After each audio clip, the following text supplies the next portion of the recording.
Today we're going to talk about why you want to make sure you always buy a 64 gigabyte or larger SD card when filming video with your camera.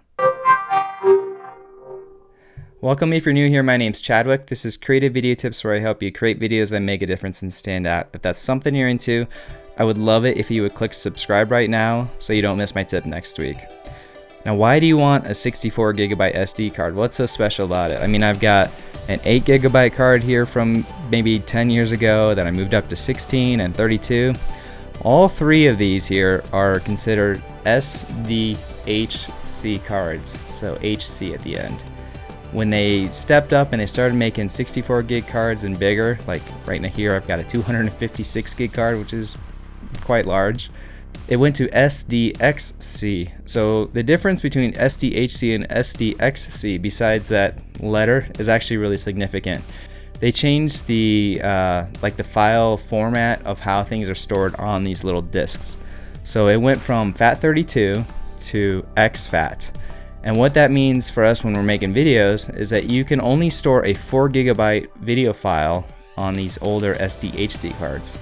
So after 4 gigabytes, the file just stops on the camera and it starts a new one, and it usually doesn't drop a frame while it's happening. But that can be a pain when you're going to edit and you have multiple files that you have to bump right up and stitch next to each other when it's like the same shot that kept rolling.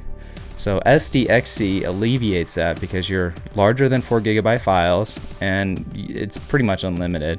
So, and then when you're recording 4K files and you have these higher data rates like the Sony a7 III that I'm shooting on right now, or even this RX100 up above, this is shooting like 100 megabytes per second when it's doing 4K, so it's going to fill that much quicker. Now, just a word of warning, you're still limited by whatever your camera's recording limits are. So if you have one from a few years back, like both of these cameras are a couple years old, they have a 30-minute record limit for video, which is like a European tax thing, which is still better. If you remember, if you've been doing this for a while, I had a Canon T2i and that had a 12-minute record limit for 1080p video. So the newer ones though, they don't have record limits, most of them at least. So if you get yourself a 64 gig or larger SDXC card, you're not going to run into the camera wanting to turn off because it just can't write to that format that's on the card.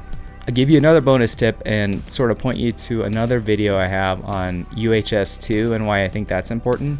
So if you have a little extra money to spend or are really concerned about a quick turnaround, you might consider UHS-2.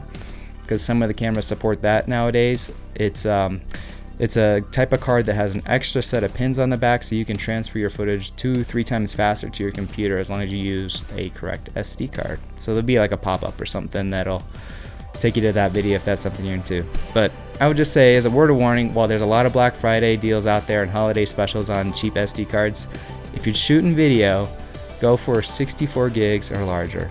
And that's pretty much all I got for this week. If you like this, give it a thumbs up. Comment if you have any questions about SD cards, or maybe you have some information I don't know about. I just learned about the 4 gig limit recently, and I've been doing video for 20 years.